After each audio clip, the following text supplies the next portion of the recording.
We are joined from Washington by Peter Roff, contributing editor at Newsweek.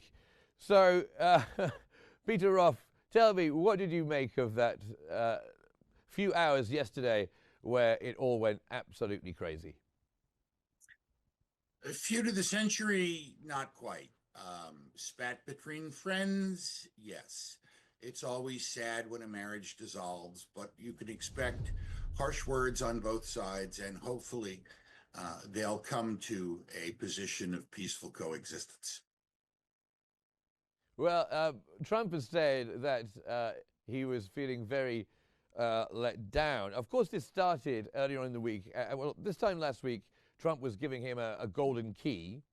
And then we had the situation where, as the week went on, Elon Musk became more and more critical of Trump's one big, beautiful bill.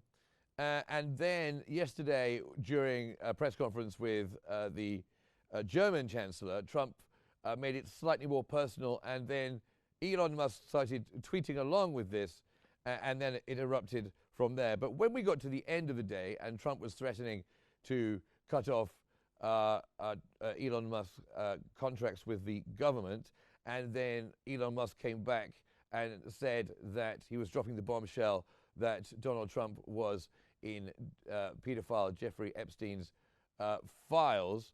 Where do you go from there? How could you really step back from that kind of breakdown in relationship?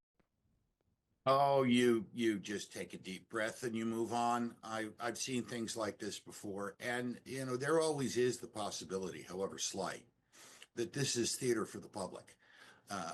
Musk's decision to throw in Trump has probably cost him billions.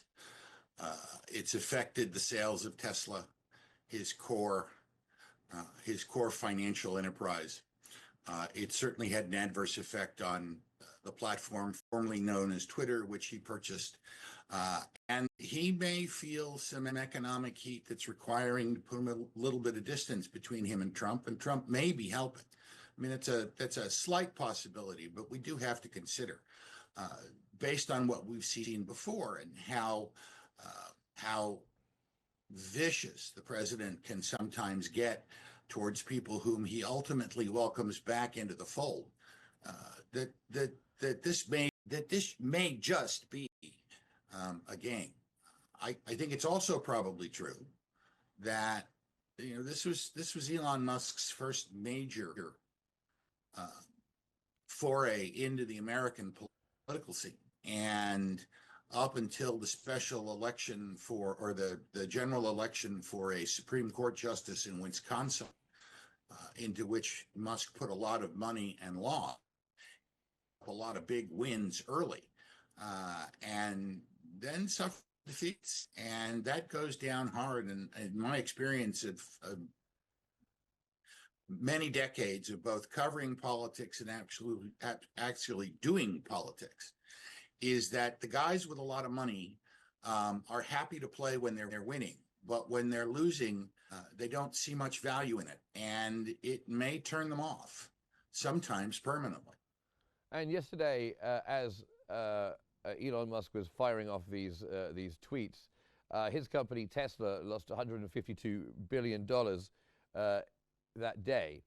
Do you think that might have something? It's recovered a little bit today, but do you think that might have something to do with why he might have softened his tweets last night? I think it may have softened his tweets. And the thing that I'm more concerned about is the president's threat to cancel the contracts with Musk's space company and Musk's threat to decommission his rockets. Right now, Elon Musk is the most effective deliverer of U.S. payloads into space.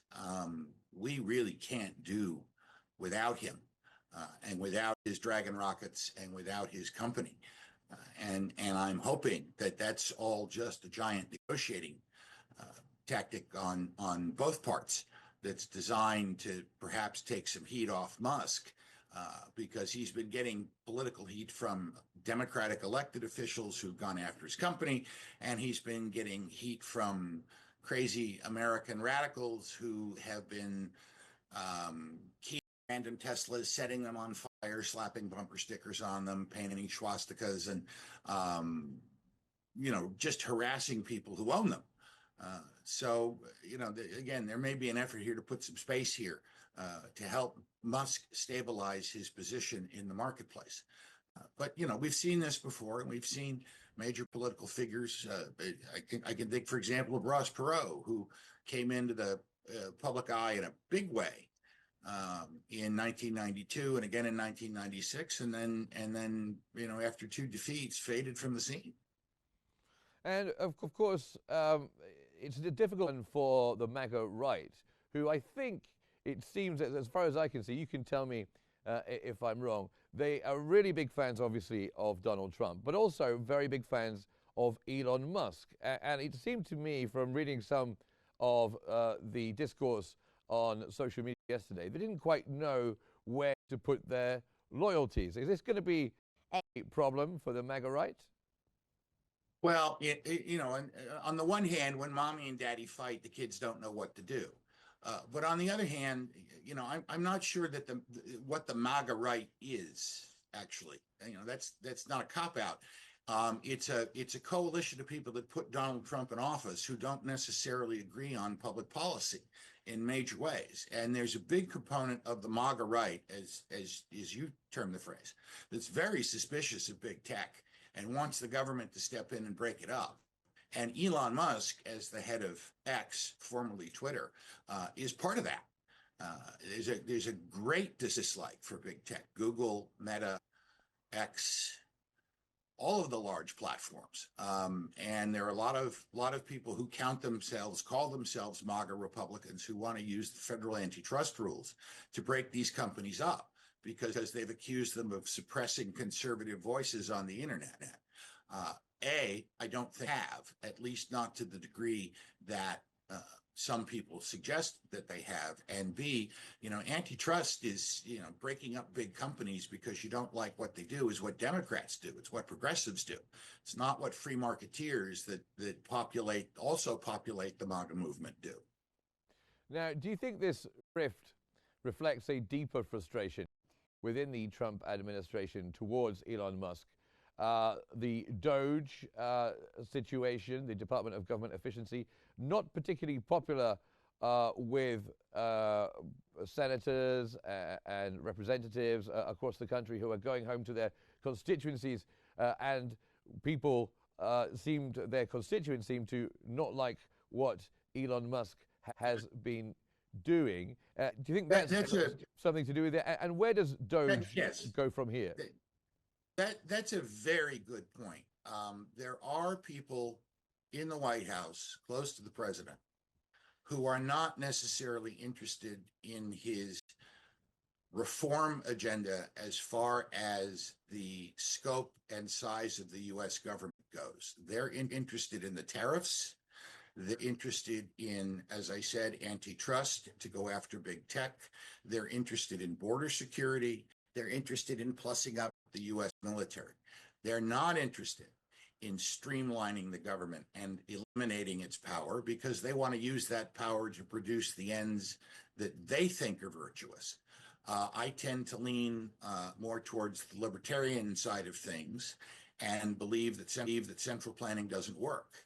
And those are promoting those ideas rather than, for example, Doge. If I had been in charge of communications at the White House, I would have demanded that Congress immediately have hearings, public hearings, big hearings on the things that Doge uncovered in its first days, the people who were getting benefit checks who didn't deserve them, the fraud in places like the U.S. Agency for International Development, the anti-Americanism that was being projected out of the Voice of America. I would have demanded major hearings on that, because I think those are big stories.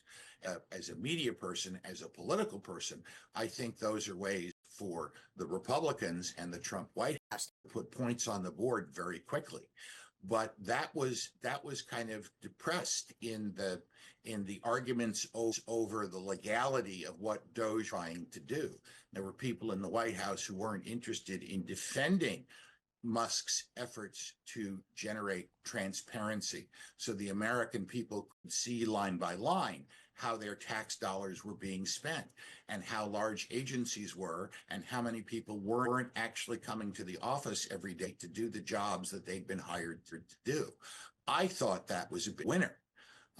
Some people in the White House, some people close to the vice president don't think that's a big winner. They think the big winner is deportation of